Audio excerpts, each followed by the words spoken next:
Good morning সবাইকে। তো রবিবারটা আমি এবারে সম্পূর্ণ ল্যাদভাবে কাটিয়েছি সারা দিনটা, যেহেতু ছুটি ছিল। আগের অফিসে কি হতো, শনি রবি দুদিন ছুটি থাকতো, এটাই শুধু রবিবার ছুটি, তো তাই একটু ল্যাদ করে দেরি করে উঠে সকাল সকাল 1 কাপ লিকার চা জ্যাম পাউরুটি নিয়ে বসে গেছিলাম। ব্রেকফাস্টটা করেই ডাল সিদ্ধ করতে চলে এসেছিলাম। তো আজকে ভেবেছিলাম একদম সিম্পল কিছু মেনু করব, যেটা দুপুরবেলা খেতে পারবো। মাছ মাংস একদমই ভালো লাগছিল না। ডাল সিদ্ধ করে ওপর থেকে কাঁচা লঙ্কা, পেঁয়াজ আর সর্ষের তেল দিয়ে নামিয়ে আরও একটু পেঁয়াজ কুচি ওপর থেকে দিয়ে দিয়েছিলাম। আর ডাল সিদ্ধ তো শুধু শুধু ডাল সিদ্ধ ভাত খাওয়া যাবে না, যার জন্য একটু চাকা চাকা করে আলু কেটে নিয়েছিলাম ছাল শুদ্ধ। এটাকে ভাজা খেতে কিন্তু আমার খুব ভালো লাগে, গরম গরম আমি শুধু শুধুই ভাজা খেয়ে নিয়েছিলাম অর্ধেকটা।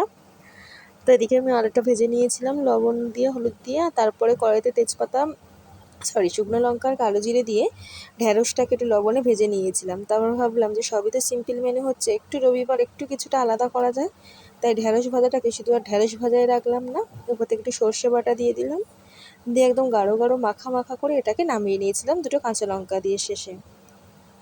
আর হ্যাঁ, সর্ষের তেলটাও দিয়েছিলাম কিন্তু। আর তারপরেই সর্ষের তেলে অনেকটা শুকনো লঙ্কা ভেজে নিয়েছিলাম আলু ভাতে ঠাসবো বলে, আর দিয়ে দিয়েছিলাম পেঁয়াজ কুচি, টমেটো, ধনেপাতা, সমস্তটা ভালো করে ভেজে নিয়েছি আমি।